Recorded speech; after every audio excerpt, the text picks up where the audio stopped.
This is the Begin Within podcast, where we believe real, lasting health and fitness requires you to start inside before you work out. I'm your host, Nate Slegger, and I'm here to show you behind the scenes of fitness. You already know exercise is good for you, but what about all the other things in life that affect your fitness? If you're looking for extra motivation to get started or to make sure you keep going, this is the place for you.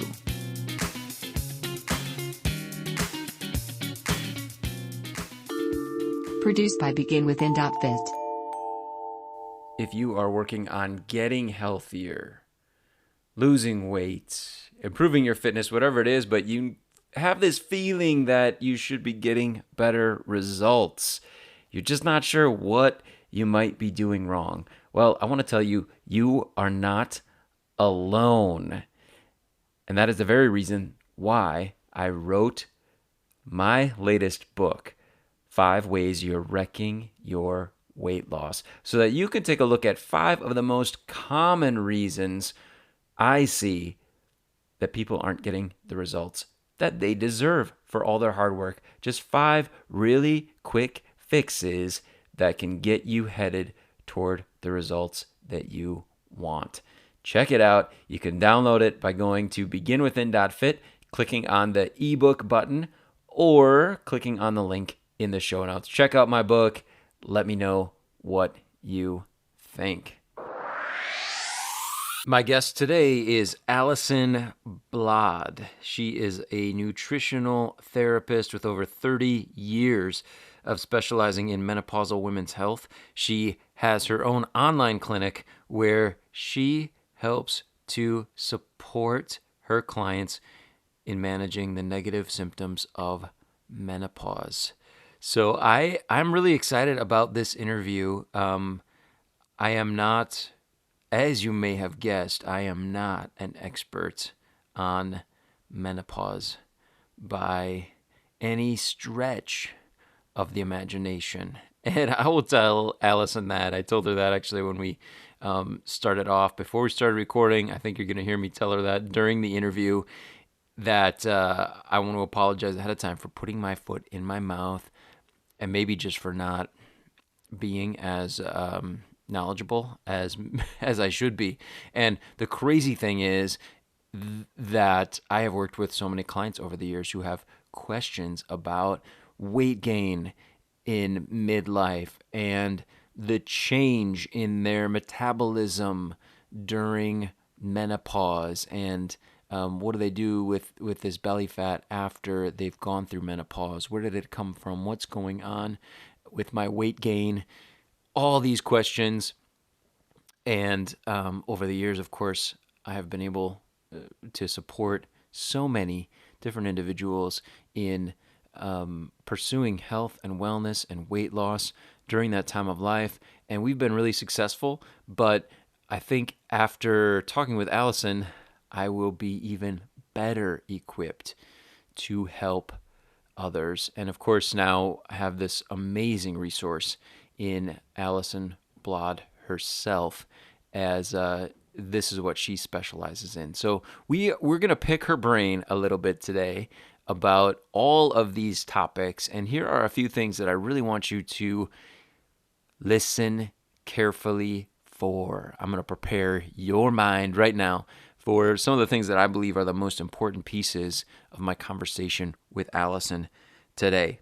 First of all, we are going to talk about hunger hormones. So listen closely for that. And I don't really, I won't say first of all. We're gonna cover that kind of throughout our conversation. So these aren't in any particular order, but I want you to listen carefully for hunger hormones and understanding a little bit about how they work for all of us, and in particular what starts to happen to them during menopause, how things start to change when it comes to those hunger hormones. And we'll talk about metabolic changes as well in the way your body uses energy during that time. So listen for that. Hunger hormones, we're going to talk about that. We're going to spend tons of time talking about the effect of stress. on results. So you're going to hear a lot about that, but definitely listen carefully because this was the eye-opening piece of my conversation with Alison, the thing that really helped to change my thinking when it comes to the path forward for myself, and I hope for you as you're working on improving your health regardless of where you're at in life, regardless if you're someone who is going to go through menopause or someone who already has. This is going to benefit you for sure because it did for me. I know right after I had the interview with Allison, I met Amanda in the kitchen. We were, she was making some breakfast, and I right away, I can't not tell you about this. I got to talk about this with you. So we started talking about stress and some of the things that I learned from Allison. So I know that you're going to enjoy what you learn with regard to stress. And then finally, ways to manage stress. That's kind of the third thing I want you to listen for. Obviously, closely connected to stress, but ways to better manage stress. Listen to the experts on, of course, we talk about why it's important, but then how to do it, what to actually do. And that is where I'm going to leave you right now for this little intro. Here's my interview with Alison Bladh. My journey really and the reason that I came into working in women's health started really in my teenage years because I had developed very bad skin. I had acne as a teenager, and it was an area that it was hormone, puberty, hormones, etc. And it was an area that I felt really lost, and you lose your confidence, etc. When you're younger. And that was the first stage of me getting really interested in hormones and what is going on in my body. And then I became an esthetician initially. So then I was working specifically with women's skin that had hormonal problems, whether it was puberty or during perimenopause and menopause. And that menopausal clientele really was struggling because there wasn't help out there to help them with these skin issues. Women can in later life develop acne and skin problems. So I worked as an esthetician. I very soon became to realize that it's not, you can't just put products on the outside, you really have to work from the inside. So that's when I went back to university to study, to train to be a nutritional therapist, and studied nutritional science. And ever since then I've been working in on a one-to-one basis with clients, female clients that are going through this midlife menopausal time frame in their life. So I am very passionate about helping these women because it is an area that we don't talk about enough. And I've seen through my clinical experience, I've seen how you can really work with these people using nutrition, lifestyle, and mindset, and really turning people's lives around. So that's really like a short version of my journey. I love cooking. My mother was a professional chef, so I was in the kitchen as soon as I could walk. So I'm very privileged that I had that experience because I just very love making food and using raw, fresh ingredients to make food. So really, I'm also very passionate about food and what we eat, and with the nutritional therapy side, it's a great combination. Yeah, that makes a lot. It makes a lot of sense. And actually, my wife and I, we talk about that a lot, especially with the skin. What you mentioned is, we will see like commercials and advertisements for all the things that you can put on it to get it to look the way you want, right? And I think it's so interesting that there isn't more work being done around the fact that it's more of a reflection of something that happened, days ago, maybe even nutritionally, or what, like you said, it's coming from within. So I think it's such a good example for what we talk about here so often on the Begin Within Yeah, podcast. absolutely. I mean, it's so you see in someone's skin, don't you? If they're that glow, that healthy look in the skin really portrays someone's lifestyle and what they're doing and what they're eating and how healthy they are. You really do see in the skin. So it's crucial what you put in your body reflects on your skin. Absolutely. Yeah. Um, let's talk about menopause.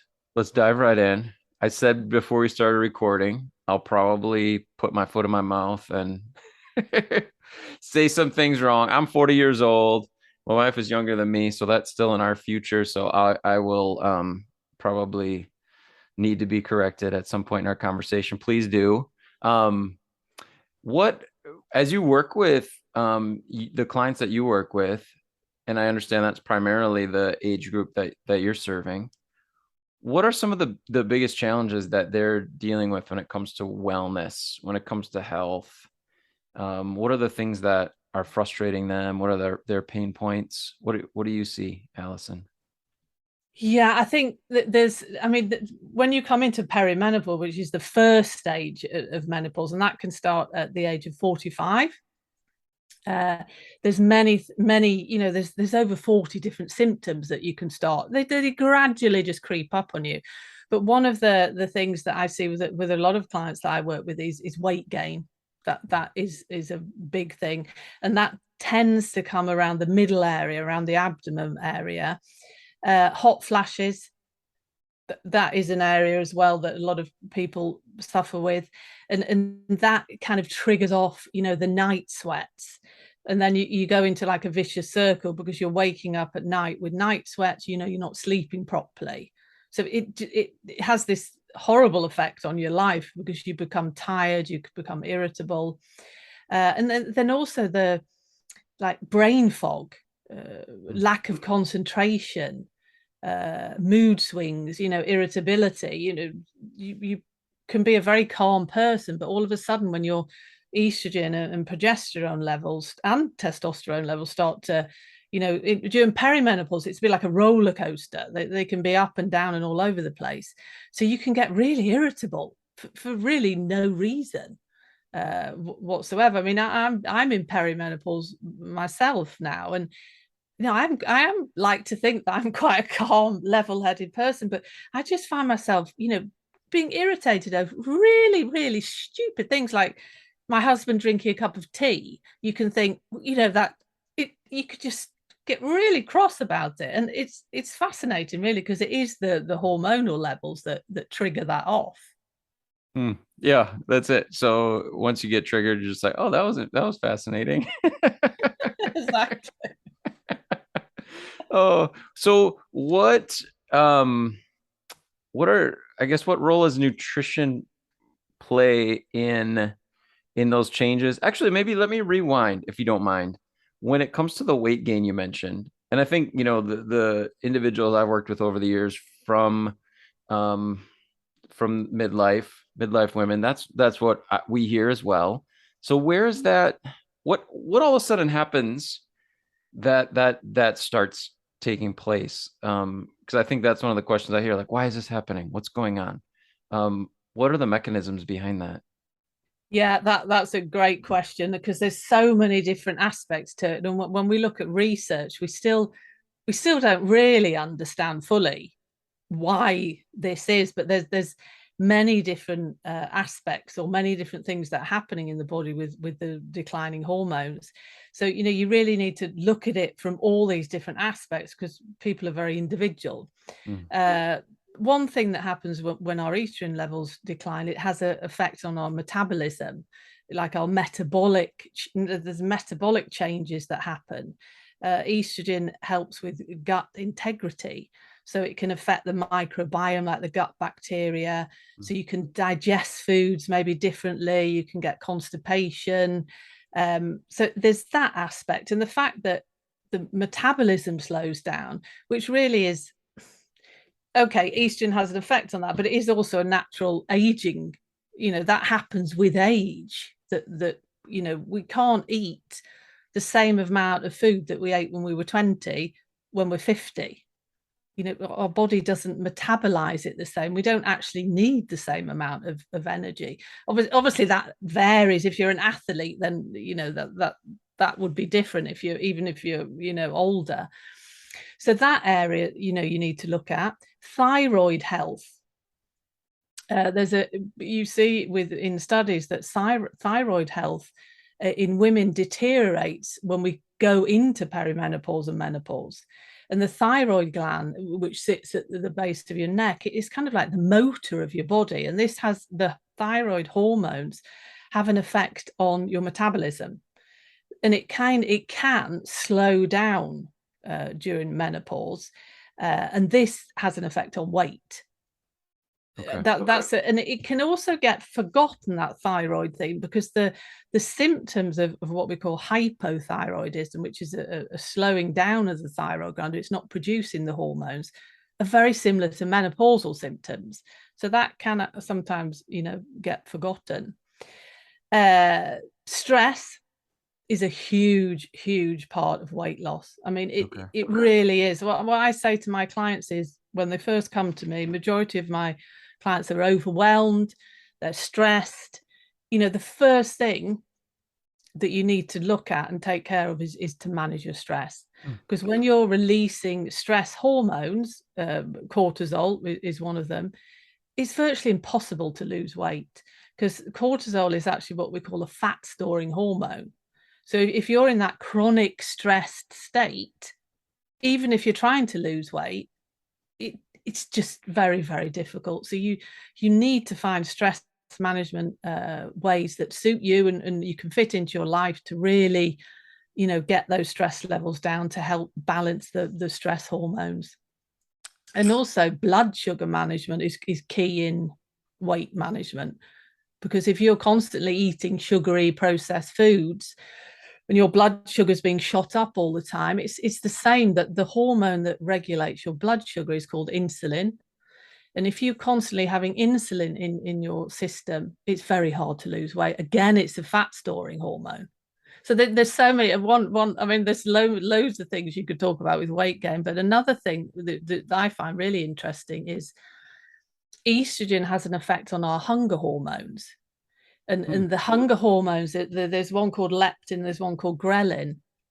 And leptin is a hormone that when we eat and when we've eaten enough, it actually gives you it's a satiety hormone. So it will say, it'll be released and it will say, now you've eaten enough, now you're satisfied, now you can stop eating. Whereas ghrelin is the opposite. Ghrelin is makes your stomach growl when you're hungry. It makes you think, oh, now I need to eat. And what happens when estrogen levels start to decline or go up and down, it can have an effect on these hunger hormones. So it can stimulate your hunger, and maybe not you won't feel as satisfied, so you'll just carry on eating. And estrogen in itself is a hunger suppressant, because a lot of my clients say, I just can't stop, I just eat all the time, I'm never satisfied. So that's an aspect to it as well. So there's so many different areas when it comes to weight gain, and I think you really need to work with somebody and find out what the issue could be, and just work on that with long-term lifestyle changes. Crash diets and fad diets don't work long term.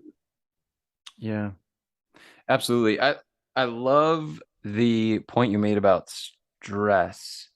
And what I liked about what you said was that it's the first thing to give attention to.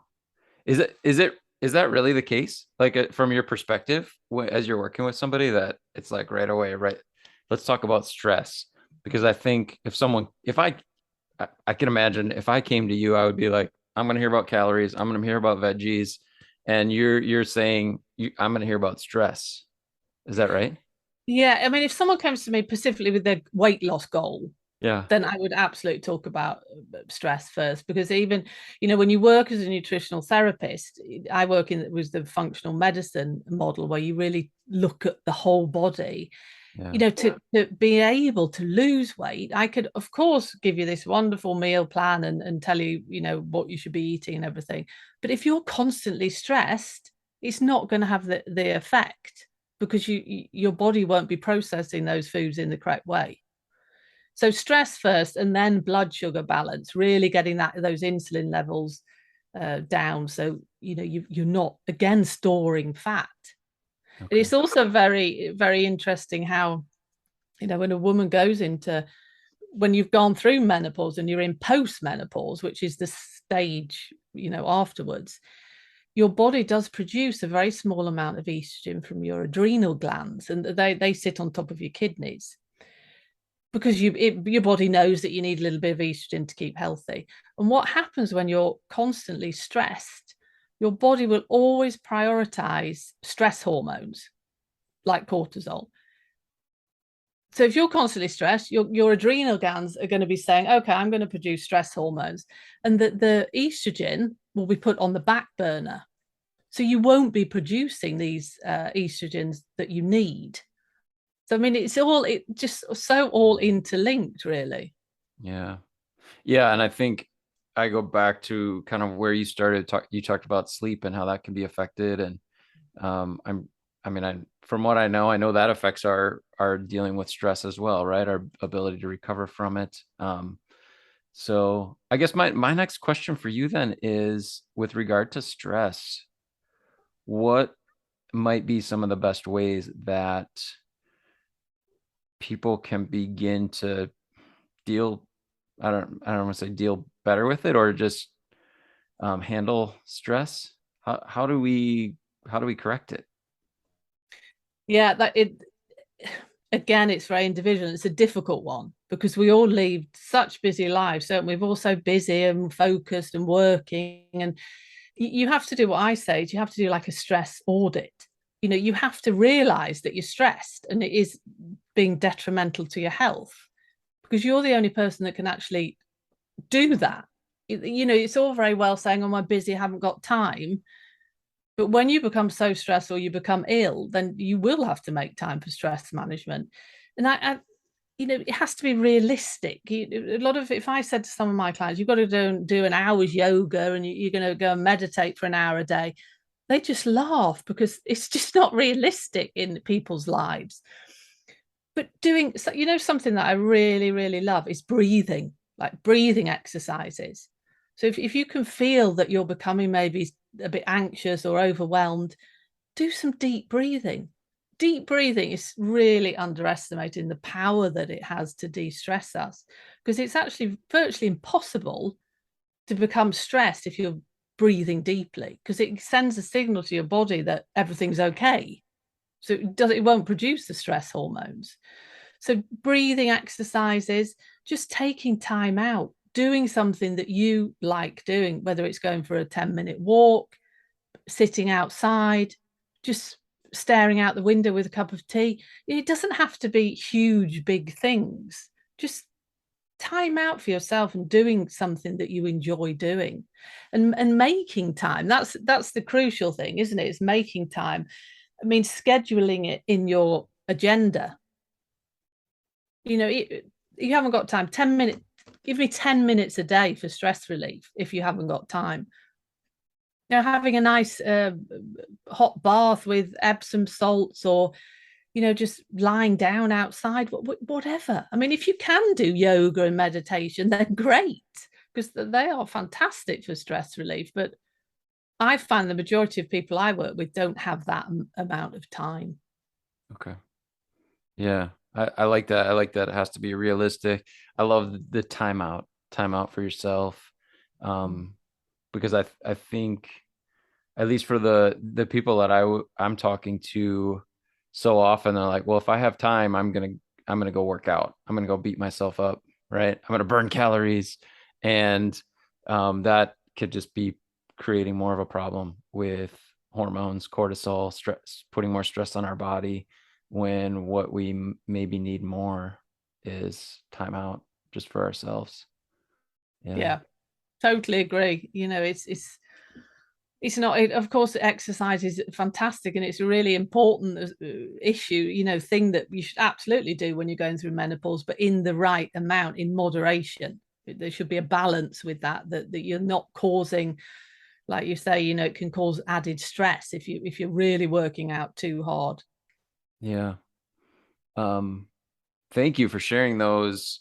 I think some of those stress management techniques I know are going to be, they're going to be huge for our listeners. I mean, regardless of where they're at in their life, that is huge. That's affecting us all. And the priority of dealing with it that you talked about, I think is so great. Um, and I think what I heard too, and I'll talk about this, in the outro to this episode, is the idea of being more aware of it. I think you used the phrase a stress audit, Mm. and maybe just being able to do a better job of checking in with ourselves, like developing the skill of noticing when we're feeling stressed. I think that there's a lot of us running around that probably don't even realize how far we are on the stress side of the spectrum. Do you find that to be the case? That just Yeah, being I aware is totally, huge? yeah, totally agree. And we just carry on, don't we? We carry on and carry on, and the time that you stop is when you become like so stressed, or you become ill through stress. So you have to give yourself the time and allow yourself to do stress management activities, and really realize, everyone's got a to-do list, and this to-do list is like never ending, and your to-do list actually is never going to be done, is it? Because you add to it all the time. I think you just have to prioritize yourself and accept the fact that you maybe do have loads of things to do, but you want to do them to your best ability. And being able to do that means that you have to look after yourself and have that time. I mean, I tend to take Sundays is my day where I don't work, I don't look at my emails, or do anything on social media or anything, just to be with your family or be outside or whatever. Because I think that's really important also, to switch off and get away from all technology and social media and everything. It's really, really important to have that time. Nice. That's a great tip too.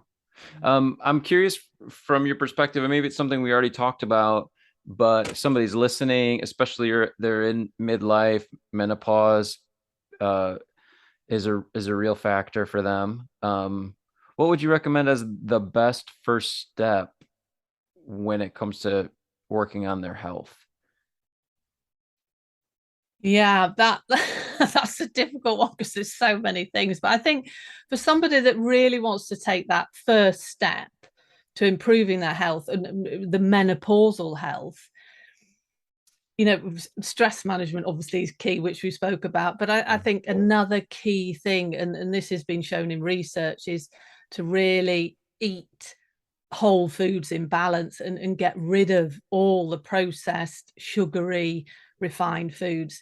I mean, it's been shown that Mediterranean style diet, which people say, well, what's that? I don't live near the Mediterranean, but it's not. It's just a style of eating where you really eat whole foods in balance.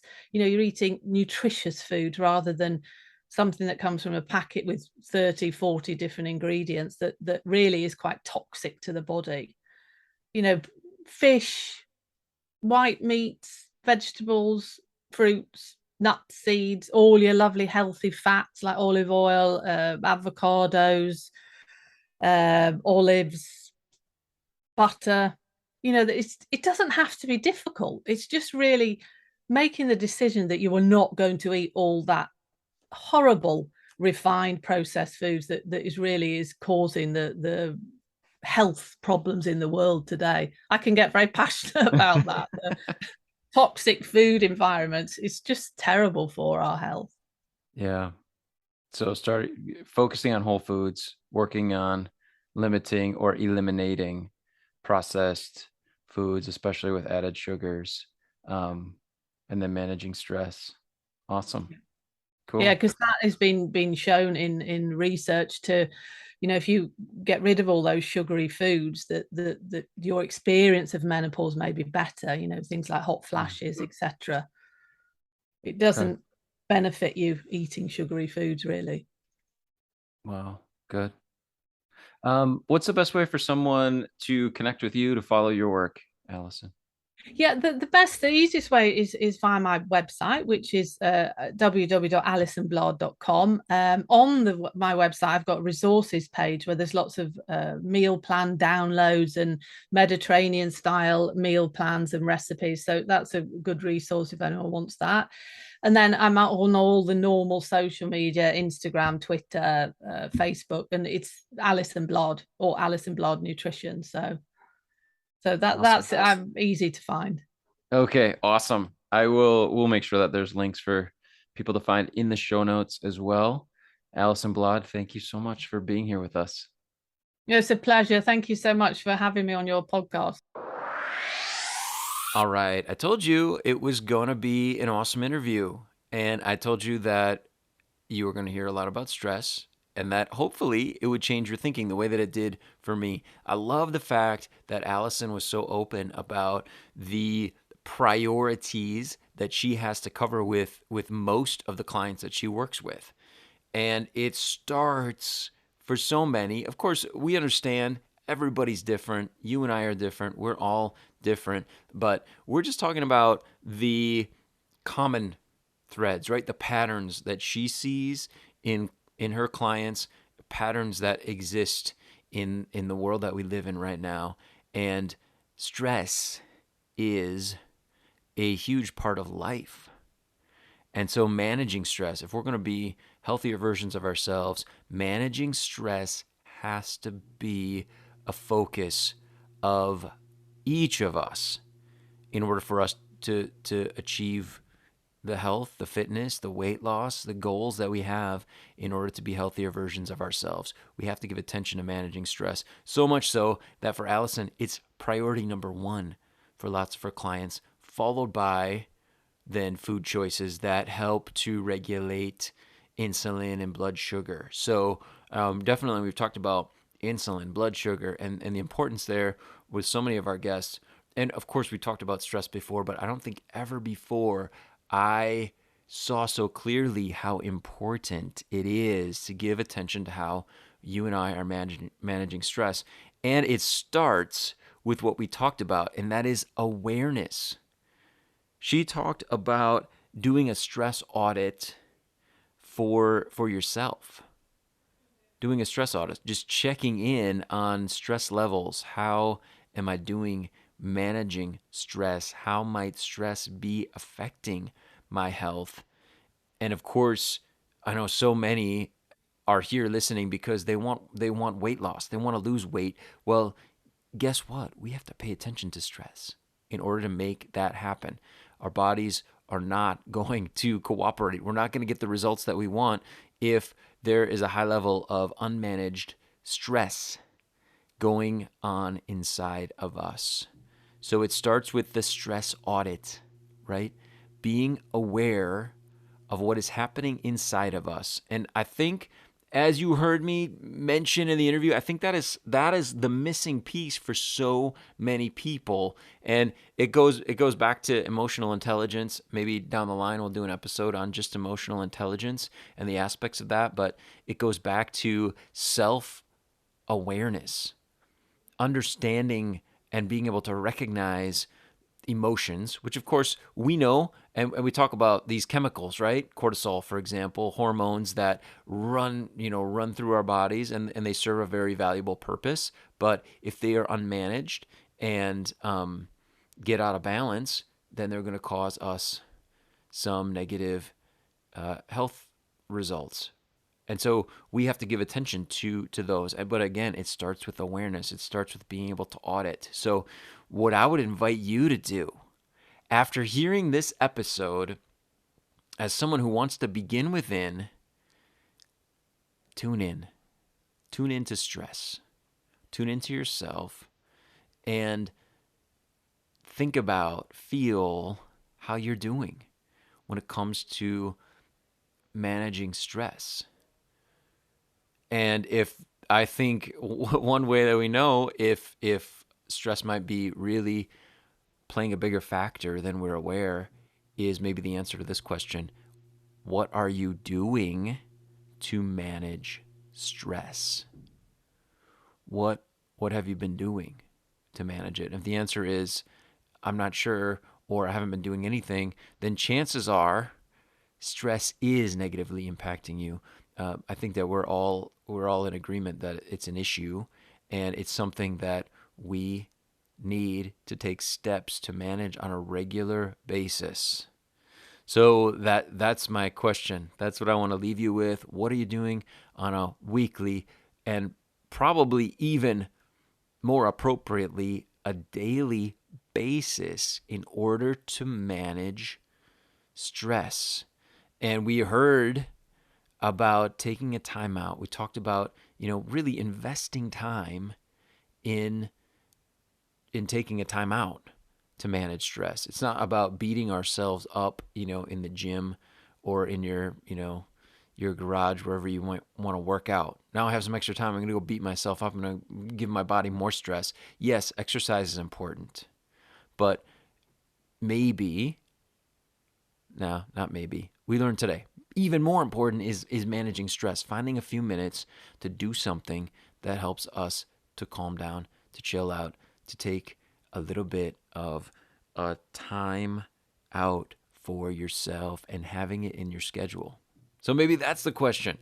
Is stress management in your schedule? Is it part of your daily schedule?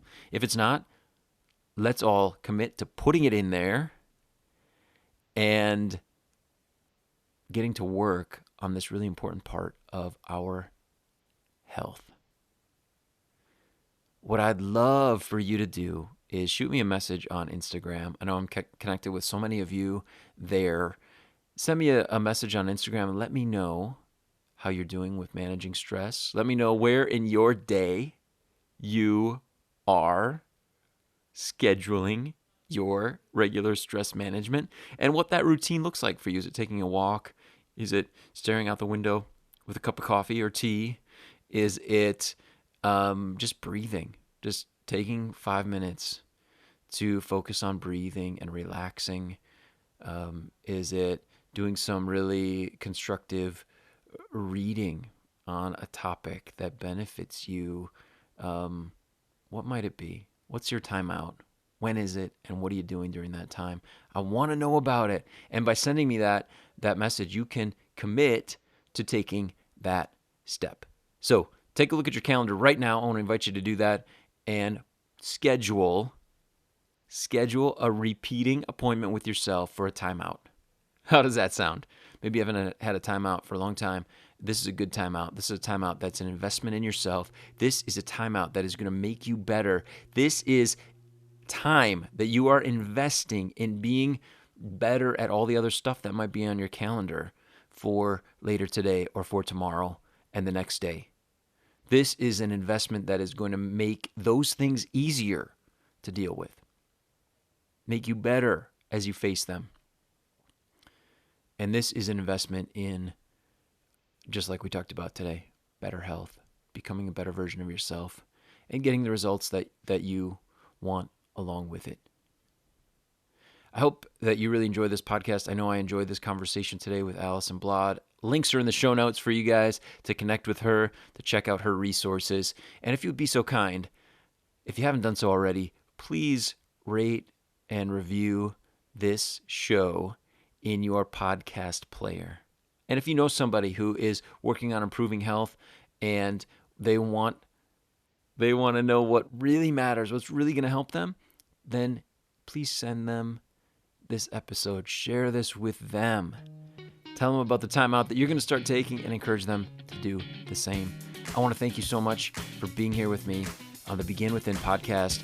I will talk to you very soon.